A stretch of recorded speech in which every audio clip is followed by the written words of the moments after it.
compelling and captivating sound come from? They asked the trumpeter, and he replied, Friends, this trumpet is where those delightful sounds come from. Then they laid the trumpet on its back, crying, Speak, Mr. Trumpet, speak. But the trumpet never uttered a sound. Then they turned it face downwards, on its sides, stood it up, thumped it with their fists, stoned it, beat it with sticks, struck it with swords, shook it this way and that, crying, Speak, Mr. Trumpet, speak. But the trumpet never uttered a sound. The trumpeter thought, What fools these folks are! How stupidly! They searched for the sound of the trumpet. As they watched him, the trumpeter took the trumpet, blew it 3 times and went away. And those folks thought, It seems that when the trumpet is accompanied by a man, by effort, and by the wind, then it makes a sound.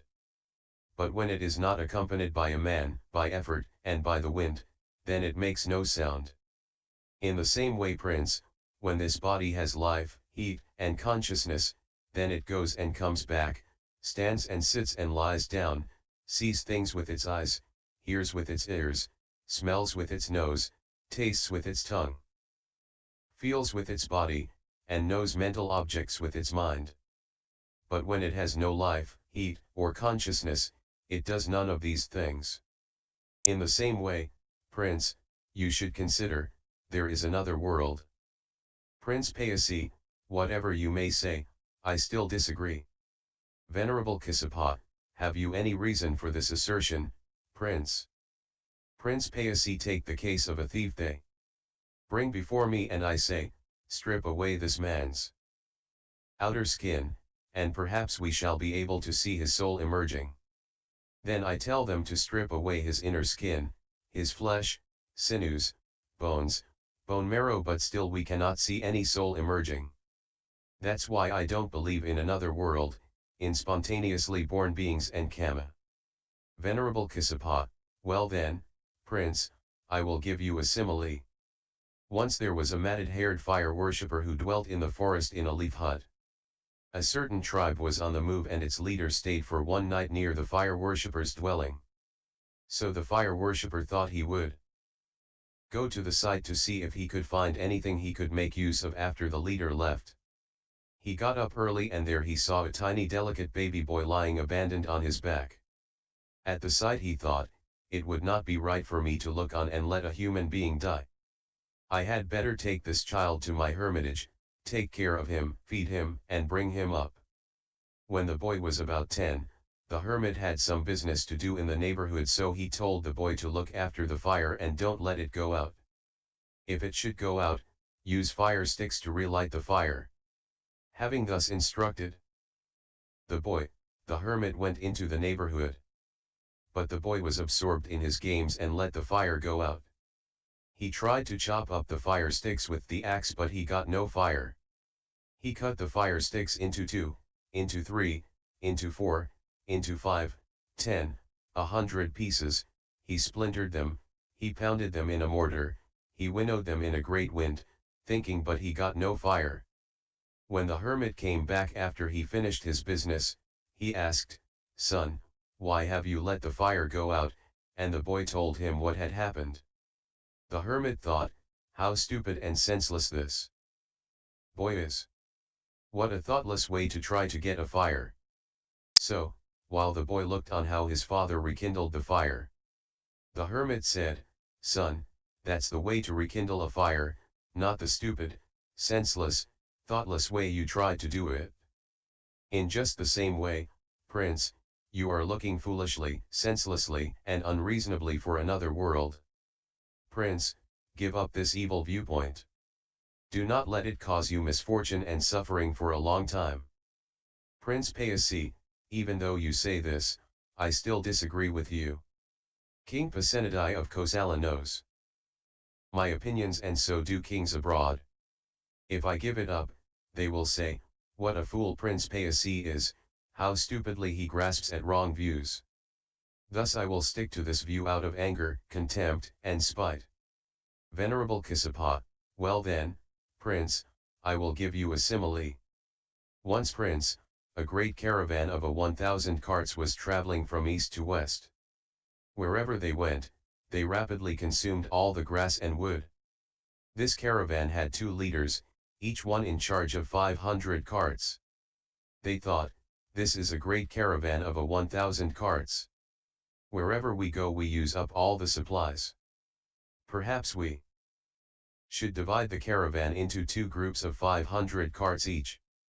Then one of the leaders collected plenty of grass, wood, and water and set off. After 2 to 3 days' journey he saw a dark red-eyed man approaching him wearing a quiver and a wreath of white water lilies, with his clothes and hair all wet, driving a donkey chariot whose wheels were splashed with mud. Upon seeing this man, the leader said, "Where do you come from and where are you going? Has there been much rainfall in the jungle ahead?" The man replied, "Oh yes, sir, there has been a great deal of rain in the jungle. Ahead of you, the roads are well watered and there is plenty of grass, wood, and water. Throw away the grass, wood, and water you have already got, then you will make rapid progress with lightly laden carts, so do not tire your oxen." The caravan leader did so and he dumped all his supplies. But at the first camping place they did not find any grass, wood, or water, nor at the second, the third, fourth, fifth, sixth, or seventh, and thus they all came to ruin and destruction. Whatever there was of them, men and cattle, they were all gobbled up by that Yakha spirit and only their bones remained.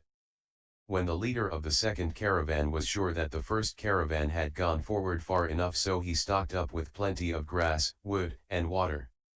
After 2 to 3 days' journey this leader saw the same dark red-eyed man approaching him, and the latter advised him to throw away his stocks of grass, wood, and water. However, this second leader said to the carters, "This man told us that we should throw away the grass, wood, and water. But he is not one of our friends and relatives, so why should we trust him? So do not throw away the supplies we have. And let's move on." The carters agreed and did as he said. At the first camping place they did not find any grass, wood, or water, nor at the second, the third, fourth, fifth, sixth, or seventh, but there they saw the other caravan that had come to ruin and destruction, and they saw the bones of those men and cattle that had been gobbled up by the Yakha spirit.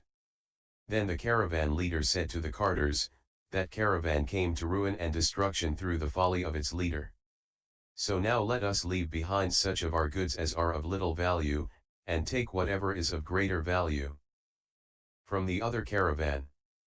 That wise leader led them past safely through the jungle. Venerable Kassapa, in the same way you, Prince, will come to ruin and destruction if you foolishly and unwisely seek the other world in the wrong way. Those who think they can trust anything they hear are heading for ruin and destruction, just like those carters of the first leader. Prince, give up this evil viewpoint, give it up. Do not let it cause you misfortune and suffering for a long time. Prince Payasi, even though you say this, I will stick to this evil opinion. If I give it up, they will say, "What a fool Prince Payasi is."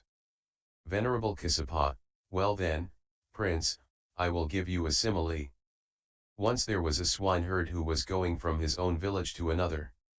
There he saw a heap of dry dung that had been thrown away, and he thought, "There's a lot of dry dung somebody's thrown away, that would be food for my pigs." He spread out his cloak, gathered up the dung in it, made it into a bundle and put it on his head, and went on. But on his way back there was a heavy shower of unseasonable rain, was drenched, but he still carried his load of dung. Those who saw him said, "You must be mad. You must be crazy. Why do you go carry that load of dung that's oozing and dripping all over you down to your fingertips?" The swineherd replied, "You're the ones that are mad and crazy. This stuff is food for my pigs. Prince, you speak just like the dung carrier in my simile, so you should give up this evil viewpoint. Do not let it cause you misfortune and suffering for a long time." Prince Payasi, even though you say this, I still hold on to my view. If I give it up, they will say I am a fool. Venerable Kassapa, well then, Prince, I will give you a simile. Once there were 2 gamblers using nuts as dice. One of them, whenever he got the unlucky dice, he swallowed it. The other noticed what he was doing and said, "Well, my friend, you're the winner. Give me the dice and I will make an offering of them." The first man agreed and gave the dice to him. Then the other man filled the dice with poison and said, "Come on, let's have a game." The other agreed, they played again, and once again the first player swallowed the unlucky dice.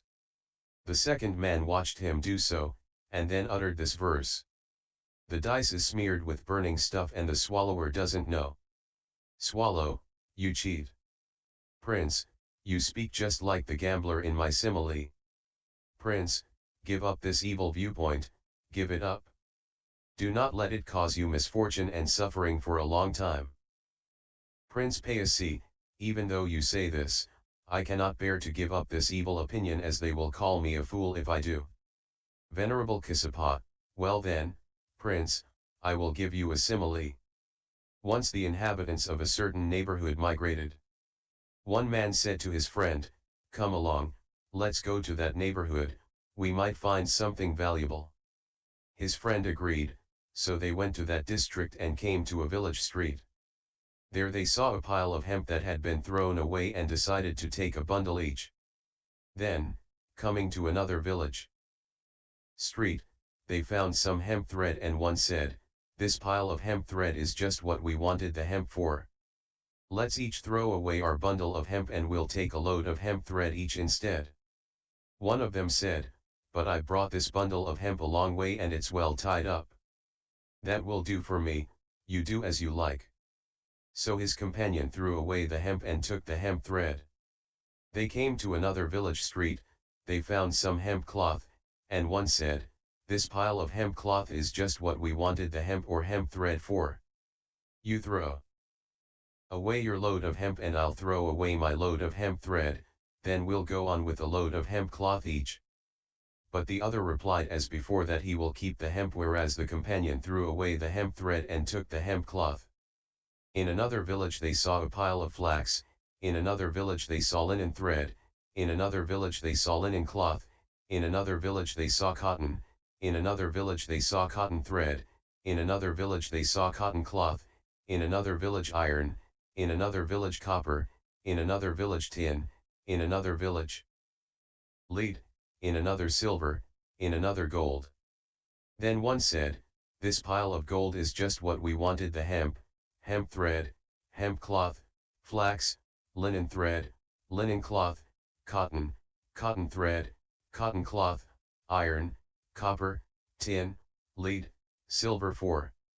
You throw away your load of hemp and I'll throw away my load of silver, then we'll both go on with a load of gold each." However, one of them said, "I brought this load of hemp a long way and it's well tied up. That will do for me, you do as you like." So his companion threw away the load of silver and took the load of gold. When they came back to their own village, the one who brought a load of hemp gave no pleasure to his parents, nor to his wife and children, nor to his friends and colleagues, and he did not even get any joy or happiness from it himself too. But the one who came back with a load of gold pleased his parents, his wife and children, his friends and colleagues, and he derived joy and happiness from it himself as well. Venerable Kassapa, Prince, you speak just like the hemp bearer in my simile, so give up this evil view. Do not let it cause you misfortune and suffering for a long time. Prince Payasi, I was pleased and delighted with the Reverend Kassapa's first simile, and I wanted to hear his quick-wit replies to questions, because I thought he was a worthy opponent. Excellent, Reverend Kassapa, excellent. It is as if someone were to set up what had been knocked down, or to point out the way to one who had got lost, or to bring an oil lamp into a dark place, so that those with eyes could see what was there. Just so has the Reverend Kassapa expounded the Dhamma in various ways. I will go to the Blessed Lord, to the Dhamma, and to the Sangha for refuge. May the Reverend Kassapa accept me from this day forth as a lay follower as long as life shall last. Reverend Kassapa, I want to make a great sacrifice, instruct me how this may be to my lasting benefit and happiness. Venerable Kassapa, Prince, when a sacrifice is made at which oxen are slain, or goats, fowl or pigs, or various creatures are slaughtered, the participants of such a sacrifice have wrong views, wrong thoughts, wrong speech, wrong actions, wrong livelihoods, wrong efforts, wrong mindfulness, and wrong concentration. That sacrifice is of no great fruit or profit, it is not very brilliant and has no great radiance. Suppose Prince, a farmer went into the forest to plant. There, in a place with poor soil from which the stumps had not been uprooted, if he were to sow seeds that were broken, rotting, ruined by wind and heat, stale, and not properly embedded in the soil, and the rain god did not send proper showers at the right time, would those seeds germinate, develop, and increase, and would the farmer get an abundant crop? Prince Payasi, no, Reverend Kisapa. Venerable Kisapa, well then, Prince, it is the same with the sacrifice at which animals were slaughtered, where the participants have wrong views, wrong concentration. But when none of these animals were slaughtered and the participants have right view, right thought, right speech, right action, right livelihood, right effort, right mindfulness, right concentration, noble eightfold path, then that sacrifice is of great fruit and profit, it is brilliant and of great radiance. Suppose, Prince, a farmer went into the forest with plough and seed, and there was a place with good soil from which the stumps had been uprooted. If he were to sow seeds that were not broken, rotting, ruined by wind and heat, or stale, and were firmly embedded in the soil, and the rain god were to send proper showers at the right time, would those seeds germinate, develop, and increase, and would the farmer get an abundant crop? Prince Payasi, he would, Reverend Kazapa.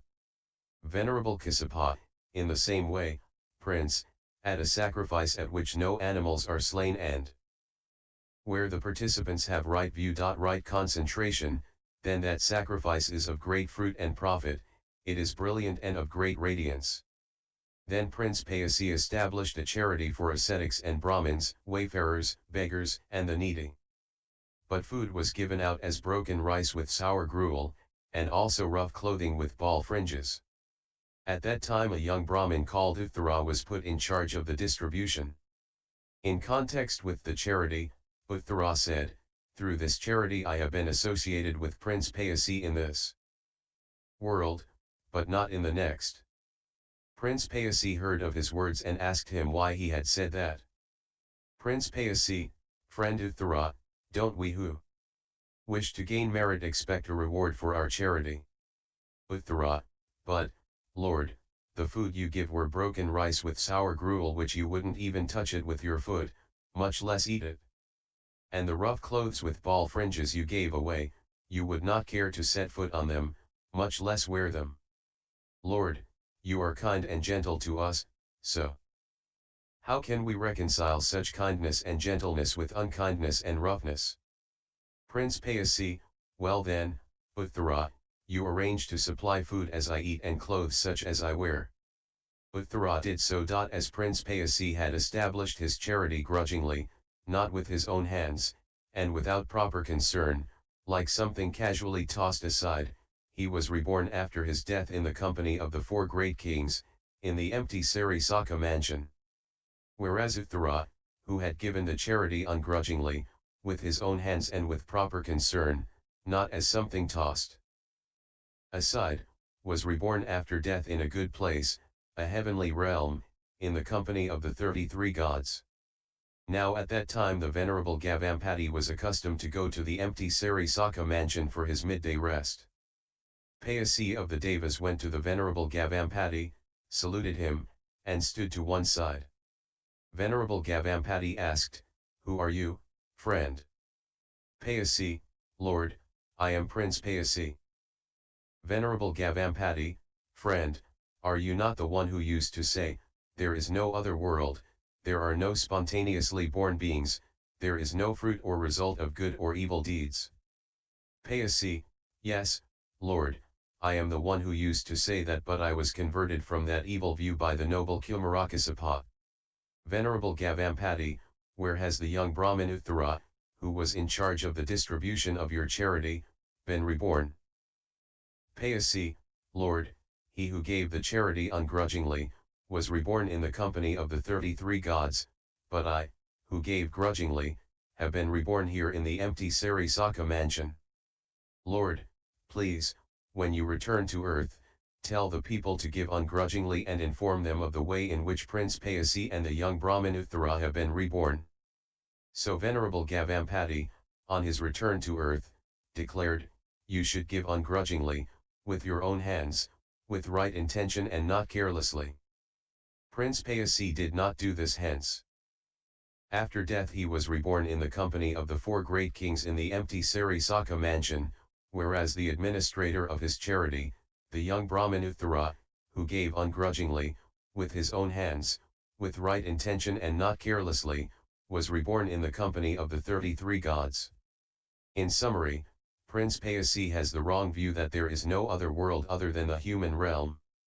He also does not believe in spontaneously born beings in the formless realm and in woeful states. He also doesn't believe in the cause and effect theory of karma. He challenged Venerable Kassapa views. Venerable Kassapa had kindly used Q&A method and giving similes to make Prince Payasi know that his views were wrong. Prince Payasi was very stubborn but finally was convinced in the end. References 1.